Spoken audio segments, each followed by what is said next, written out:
Nabi dan orang soleh juga rasakan sakitnya sakaratul maut. Sakitnya sakaratul maut tidak hanya dirasakan orang awam saja, tetapi para nabi dan orang-orang soleh juga merasakan pedihnya sambut kematian itu. Dalam kitabnya yang diterjemahkan menjadi judul, Mati dan Kejadian Setelahnya, Imam Al-Ghazali menukilkan sejumlah riwayat antara lain yaitu suatu ketika Nabi Muhammad SAW menjenguk orang yang sakit lalu beliau bersabda, "Aku tahu rasa sakit yang kau derita. Tidak ada urat yang tak merasakan rasa sakit saat kematian datang."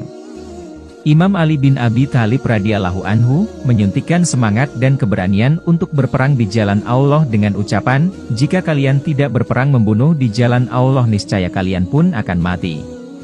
Demi Dia yang hidupku berada di tangannya, sungguh 1000 tebasan pedang yang membunuhku lebih ringan bagiku daripada mati di atas tempat tidur."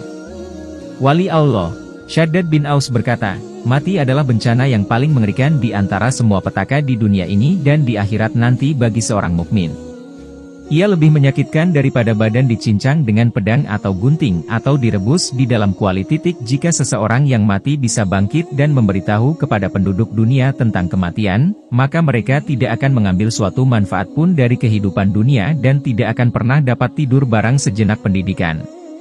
Diriwayatkan dari Aisyah radhiyallahu anhu, suatu ketika Rasulullah pernah ditanya tentang kematian mendadak.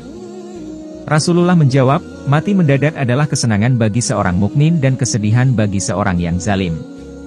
Beliau juga diriwayatkan pernah bersabda, "Jika sehelai rambut dari satu mayat diletakkan pada penduduk langit dan bumi niscaya mereka akan mati dengan izin Allah Subhanahu wa Ta'ala." Hal ini disebabkan tekanan beratnya, karena setiap helai rambut tunduk pada kematian. Dan seandainya aja yang menimpa sesuatu, maka sesuatu itu pun akan mati. Saat ajal Nabi Ibrahim tiba, Allah Subhanahu wa Ta'ala berfirman kepada beliau, "Wahai Halilku, bagaimana kau merasakan mati?" Beliau menjawab, "Seperti kait besi panas yang berulang-ulang dimasukkan dan ditarik pada kain-kain yang basah." Allah berfirman, "Sebenarnya aku telah memudahkan kematian bagimu."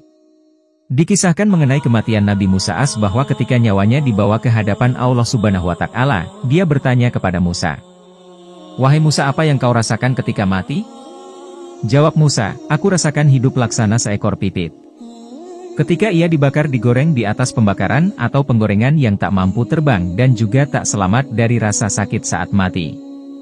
Aku merasakan rasa sakit yang luar biasa saat sakaratul maut seperti yang dialaminya."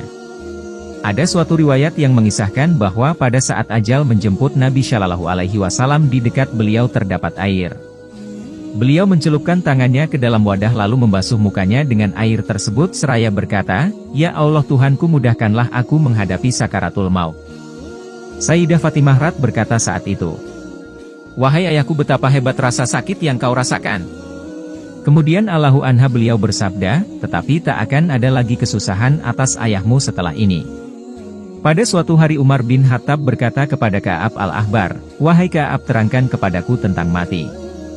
Maka dia pun menjelaskan, "Wahai Amirul Mukminin, mati adalah seperti sebuah ranting yang penuh dengan duri lalu dimasukkan ke dalam perut. Setiap duri tertancap pada kulit yang ada.